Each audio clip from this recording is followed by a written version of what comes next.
கையல் சீரியலில் தர்மலிங்கம் பயங்கரமாக நடிக்க ஆரம்பிச்சிட்டாரு. கையல் குடும்பத்துக்கிட்ட வந்துக்கிட்டு நான் சாக போகிறேன், நீங்கள்லாம் பேசலைன்னா செத்துருவேன் அப்படின்னு சொல்லி நடிச்சுக்கிட்டு இருக்காரு. அதுவும் மண்ணெண்ணையும் ஊற்றிக்கிட்டு தீப்பெட்டி வச்சு கொளுத்த போகிறேன்னு நின்றுட்டுருக்காரு.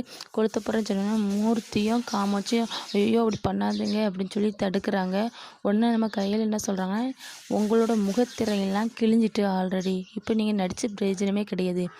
இந்த மாதிரி நீங்கள் நடிச்சினாலோ பேசினாலோ நாங்கள் நம்புகிற குடும்பம் தான். பட் இப்போ அந்த கையல் குடும்பம் வேறு, இப்போ இருக்க கையல் குடும்பம் வேறு. உங்கள் ட்ராமாலாம் வேறு எங்கேயாச்சும் போடுங்க அப்படின்னு நம்ம கையல் சொல்கிறாங்க. உங்கள் முகத்திரையெல்லாம் கிழிஞ்சிட்டு ஆல்ரெடி, இதுக்கப்புறம் நீங்கள் ட்ராமா பண்ணி வேஸ்ட்டு. ஆனந்தி விஷயத்தில் நீங்கள் பண்ணது எல்லாத்துக்குமே பிடிக்கல, எல்லாத்துக்குமே தெரிஞ்சு. முந்தி உங்களை பற்றி எனக்கு மட்டும் தான் தெரியும், இப்போ என் குடும்பத்தில் உள்ள எல்லாத்துக்கும் தெரிஞ்சு. நீங்கள் எவ்வளோ தான் ட்ராமா பண்ணாலும் யாரும் உருக மாட்டோம் அப்படின்னு சொல்கிறாங்க.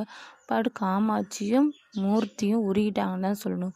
பெரியப்பா சாவ போகிறாங்கன்னு சொல்லணும், ஐயோ அப்படிலாம் பண்ணாதங்க அப்படின்னு சொல்லிட்டுங்கிறே அதுவும் தர்மலிங்கம் எல்லோரும் காலிலே விழுந்து மன்னிப்பு கேட்குற மாதிரி காலில் விழுறாரு. அப்போ வடிவு சொல்ல, அப்போ ஏன் இவ்விய காலில் விழணும் அப்படின்னு சொன்னால், காலில் விழுறதே காலை வாரி விட தானே, விழு அப்புறம் பார்த்துக்கலாம், விழுக்கலாம், இல்லை எல்லாம் சேர்த்து பழி வாங்குவோம் அப்படிங்கிறாங்க வடிவும் தர்மலிங்கமும்.